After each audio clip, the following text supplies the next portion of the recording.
Welcome to a new edition of the Gerety Talks. My name is Luciongay and I am the co-founder of the Gerety Awards, the award redefining creative benchmarks by showing the value of the female vision in advertising. Don't forget to subscribe to our YouTube channel for our weekly Gerety Talks episodes, where we chat with some of the marketing and creative industries through changemakers. We have our guest today, Maureen Tan, the Chief Executive Officer at Wunderman, Thompson, Bangkok. So welcome, Maureen, and thank you for joining us today. Thank you. Thank you for having me. So as I mentioned, you are the Chief Executive Officer of Wunderman Thompson in Bangkok, overseeing its various departments such as Mirum, Verve, Degree, Chameleon. Can you tell us more about your job and your role? Sure. Yeah, so my job as a CEO basically looks really day-to-day company management, talent building, and importantly, growth, especially when setting very clear visions and goals for the company. Once you set a very clear vision, is how do you get the whole company understanding the vision and following the course, right? Another big part of my job is also really working with talents, because we are very much in the people industry and our business is basically built by people. So a lot of focus of my time is to look at mentorship, counsel, guidance, importantly, driving integration and collaboration across different units to work closer together. So in a nutshell. And what are the biggest challenges that you're facing today in your role? I think there's two big challenges since COVID. One would be for all leaders today is how do you chart a continuous growth, right, in the face of global economic situation and impending recession. We see like last year and also this year, businesses are less stable. Clients are more reactionary in their spending. So we always have to be quite vigilant, right? To just be more of a client business partner rather than just a vendor or supplier for them to work through and chart through with them. So I think that's one of the big challenges that we're facing. Another one would be, how do we manage the talent and attrition rate? In our industry, it's quite common where our good talents are being poached, not just to join other industry agencies, but, going to tech industries, client side. So really the challenge is how do you retain great talents? And if you can't, how do you make sure that, as long as they were here, they had a fantastic experience with us. So if they go off somewhere else, they would always talk about us and be great advocates. So I think that would be two big challenges that we're facing quite a lot these days. And you launched a campaign for KFC during the Chinese New Year celebration, which was fried chicken incense sticks. Can you tell us about it and how you came up with the idea? Sure. So we got the KFC business pretty recently, last year, end of last year. One thing I have to shout out is that our client are amazing. They said from the start that they really, really want to build a brand and focus on driving best creativity. Funnily, the campaign for Chinese New Year was not about, the solution that we came out with. It was actually to promote their free delivery service through the application. So we took the challenge and we, looked at the opportunity. There are lots of free delivery services and aggregators out there. So how do we make this campaign totally talk about and for people to want to use a delivery service? So we came about with this idea, right? So besides, ordering through the delivery service, the caveat is to create something totally new, yet respectful of the culture and make it really interesting for the young generation. To look at Chinese New Year as something cool and interesting again. It had massive talk about and virality, especially in Thailand and across the region as well. So it was booked out. The insights was sold out within, I think, 2-3 hours. So it was a great success. And I think that's the power of working with a client and challenging the brief and reframing the solution and not just coming back with a delivery campaign, but pushing it more. Yeah. And was it a product that was just launched for that moment, or are you going to keep it in the menu? So far, we'll keep it for Chinese New Year. What was cool about it was, our team basically found people to create it and to make sure that we had that 11 herb smell. So it took quite a while to do the product development, but for now, we'll keep it as a tactical campaign for. Okay. Maybe next year we'll be back. Okay. And how did you begin your journey in advertising? Was it something you always wanted to do, or was it just by chance? Yeah, actually, not really. I was supposed to pursue my studies in architecture. Oh, I got into university, etc. But I decided that it was probably less exciting compared to the world, creativity and advertising. So I switched and I went to study advertising and marketing. It's been amazing since, and I'm sure all of us who work in industry can say that, not one single day you do the same thing. So it's been really enriching. You learn so many things all the time. And importantly, I have still a lot of fun doing it. and do you apply any of the knowledge you got in your early years in architecture in advertising, or you think it has nothing to do because it's a creative thing to apply to different things? I think the application is pretty similar in the sense of, creative thinking, but I think architecture is a lot more, it's still a lot of figures and math and structural, right? But creativity is a lot more fluid, and a lot faster, I would say. I mean, to build or to chart a building, it takes years, right? But creativity could be a lot faster in terms of the work that we do. Yeah. And you led a successful merger to form a bigger, stronger Wunderman Thompson Thailand. What do you think was the key to this success? What things do you consider were important to achieve this? Actually, we did two mergers. It was Oh, quite a bit. okay. We did two mergers in the last 4.5 years. I think mergers are inevitable in a way if you want to grow bigger, or the key thing is that we had to make sure that whoever we merged with, in this case, it was a global merge of the first round. It had to be a perfect fit for the brand and also what we want to develop as a company in future. So I think for us, the important things is to make sure that both companies align in the vision, in the goals, and where we want to move forward. And also, I think one thing that we have to recognize: any merger is not just you do it and it's the end, right? It's a journey, and it's a long journey of integration, collaboration, and also absorbing people or taking people into the same culture and thinking. Else, you're just putting two different people who don't see the same things together. So for us, that journey of integration is still continuous. And you have to keep doing it to make sure that everyone gets on the same vision and drive the same spirit as we have as a company. And the bio you sent me has the following quote: "The greatest achievement in life is to rise up from failures." Do you have a memorable failure you can tell us about? In fact, I have a lot. Okay. Too many. There's a myth to think that when you're a certain leader you don't fail. I fail all the time, and I'm not afraid to do that. In fact, I want to make sure that the team and the people that I work with understand that as well. Right. The key is not to cry about it or blame others or yourself when you fail, but learn fast from it and move on.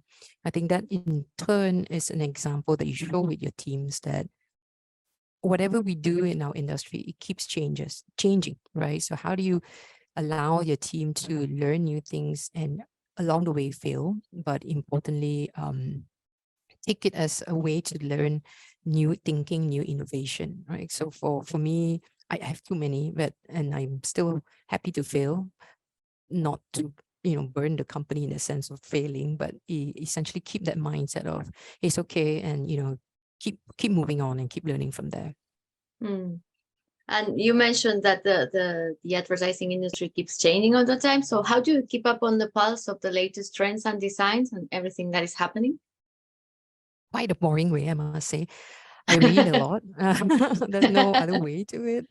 I read a lot. I read a lot of industry news, but I also push myself to learn, newer areas such as, technology, commerce, data, something that I do quite a lot. But also I try to meet a lot of people, who are outside our industry, who we generally don't talk to about and understand a lot more of their world. It could be learning how, certain companies are running their HR department, or it could be from the data team, etc. So, it's really absorbing as much as you can, because, it will keep changing and you have to be on top of the pulse. And what do you enjoy out of work? What inspires you outside of advertising? Other than speaking with people that don't work in advertising, could be one of those things, of course. Quite boring as well. I mean, for me, two things. I think family comes first, and it precedes work. I think I remember when I was young, it was work coming first, family second, friends second. But as I suppose, like, I'm more matured, older, you realize that your family is most important, and that's when you spend a lot more time with them, you're able to detach work, and you're also a lot more productive in that sense. So for me, family is number one. Number two is also my health. Like I said, it's quite boring. Again, people in the industry tend to, it is very stressful. We work long hours or weekends and stuff, but I always put at least 2-3 hours a day to do my workouts, exercise, meditate, whatever, and keep your mind and body healthy. That's very simple. Yes, I guess you keep it healthy running. So I also read you're an avid runner that has completed 9 half marathons, and that you're also a crossword puzzle addict. Do these activities help you to unwind, or do you feel they are related to the way you work? Yeah, actually both really help me unwind. So running, as we all know, it gives your body endorphin. So it's a fresh pump of hormones that I need. But whenever I'm running and whenever I'm stuck with a problem at work, after my run, I tend to kind of find out the solution and have a clearer mind. Crosswords, because I'm quite a nerd, not in a bad sense, but it's challenging because every day is a different challenge. So I love to, you know, challenge myself to new problems every day and solve it and have fun doing it. So Do you do them online, or you do it the traditional way in magazines or newspapers or written? newspapers. Yeah, and still and newspaper. and about marathons, I saw you're now training for the full marathon. How are you preparing for it? I've been slacking a little bit because I have quite a bad back injury. But Oh, yeah, but I think the plan is to do more weekly trainings. But I've also learned that through my years of running, I now have to kind of balance it with yoga to build my body muscles and strength more. So I'm doing both at one. So run basically helps me push out all my energy, and yoga helps to calm me down and meditate as well. So yin and yang, right? yeah, Balance. exactly. That's good equilibrium. Many of the people that have worked with you explain you have many leadership talents that are very much valued today, like empathy, confidence, people focus, and growth orientated leader. You lead a group with close to 450 strong talents, which is a lot. How do you encourage them to give the creative best, and what managing tips do you apply? I think the first thing that I always practice and apply and do my best with the team is to always be frank, sincere, and honest. Tell everyone as it is, right? No BS. People value honesty, and especially at management level, where sometimes we tend to sugarcoat things and or overgeneralize things. But I think every staff or every talent you have the right to know, good or bad, how things are, hardships, good times. So I think I practice that, and I make sure that as much as we can, we communicate as much, so everyone understands what we're fighting for, and if the fight is worth to go together. So that's one. I think number two is that one team mindset. So we hear a lot about this, right? How do we make sure we're all one team? But it's really, really hard to do, right? And I think this has to start from the top. If at the ground level they're seeing that their seniors or their bosses are not helping them when they're in need, or doing the right thing for them, they feel, well, demotivated, right? I've been there, we all been there. So I think from the top, we have to show that collaboration, that teamwork. And if that means that we all have to get our hands dirty, do the work, run the show, that's fine, right? Because your team will feel like you're part of it. You're in it for them. And once they feel that they've got your back, they're more confident to go forward. So I think that one team mindset, and also getting your hands dirty. And in related getting your hands dirty, I'm also quite a micro yet macro person. But it's balancing both with the team, right? To give them the right trust and empowerment to get them motivated to do the right thing, but at the same time learn to, push back or push forward when you need to. So I think it's a combination of, being very sincere upfront, cultivating and practicing that one team, and get your hands dirty, to really showcase to the team that you're really with them, right? You're not just sitting on the top and looking and pretty pictures, but you're there to fight the fight with them. Mm. You were awarded Agency of the Year 3 times in a row at ADMA, so congratulations, and received many other recognitions. What do they mean to you? I think it feels really great because, we're quite a new agency, having officially been named Wunderman Thompson since, 2019 only. We're really young, hungry and passionate people. So what we as a company decided to do when we became Wunderman Thompson was we had this very simple, mindset and vision, which was to be the hungriest and most passionate number two, right? We were not number one yet. We were far from there, but even if we're number one, it doesn't matter. How do we keep this underdog spirit?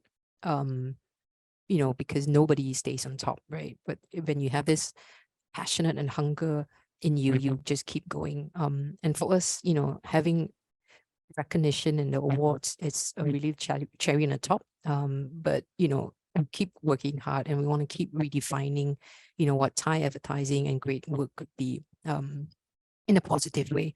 And importantly, just keep encouraging our team to, have fun, right? Whatever titles we're given, that's great. But if the journey to get there is painful, is tiresome, and is a nightmare, then that those awards mean nothing. The key is that we all are proud and also really feel that this is an award that we all did together with great happiness.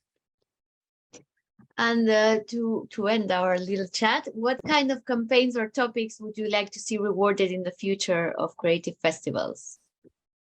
Oh, yeah. So I think we're going in the right direction with a lot more, thinking topics, content on equality, inclusivity, gender, race, empowerment of work. But I think from an Asia perspective, I would like to see more culturally right work to be awarded. My context is, Asia. It's unique, right? I mean, Asia is such a huge continent, and we've got our own culture and our own thing that may not be easily understood by the West or Western judges. So I find that sometimes work that really fits and is so amazing in Asia, it may sometimes get sidelined in the West because of the understanding. So I would love to see a lot more work judged based on, what works in the market rather than being universally correct or universally, appealing to all masses. And also, I hope to see, less Thai advertising being rewarded because of, funny slapstick commercials or, tear-jerking commercials. I don't think Thai advertising, or at least what a lot of new agencies today in Thailand are doing, is really coming back with new solutions and new thinking. Like, our KFC incense work, that doesn't make you cry or laugh, right? But it's a new solution. So I hope to see more of that, and not that, perception that Thai work is, either funny or sad. And yeah, you mentioned, well, I know Asia is a huge continent with many countries and many different countries, but you mentioned about Asian creativity. Do you think there's something special or different, or how would you define it? Or is there something, I don't know, what do you think makes it different or special, or what kind of things would you like to see the judges that represent Asia? That's a quite hard question, because I think there are so many differences in the region. I can just say for Thailand, I think Thai people tend to take themselves less seriously. We can make fun of things and ourselves quite a lot. But, when you tend to make fun of yourself in the Western perspective, it may seem like, rude or not sensitive. But in Thai culture, that's fine, because the more you recognize things to be what it is and you can laugh about it, the more, you recognize the situation. So I think every country will be different. And likewise, in certain countries, it will be absolutely not acceptable. But I guess it's more for, the West to, not to say fully understand every single market in the culture of its culture, but, be just more open. Sometimes it may not work in the West, but it works really well here. Okay. Well, thank you so much for sharing your views, ideas, and your life, your marathon life with us, and for this time. And best of luck with all the projects you get along this year with. Thank you. Thank you so much.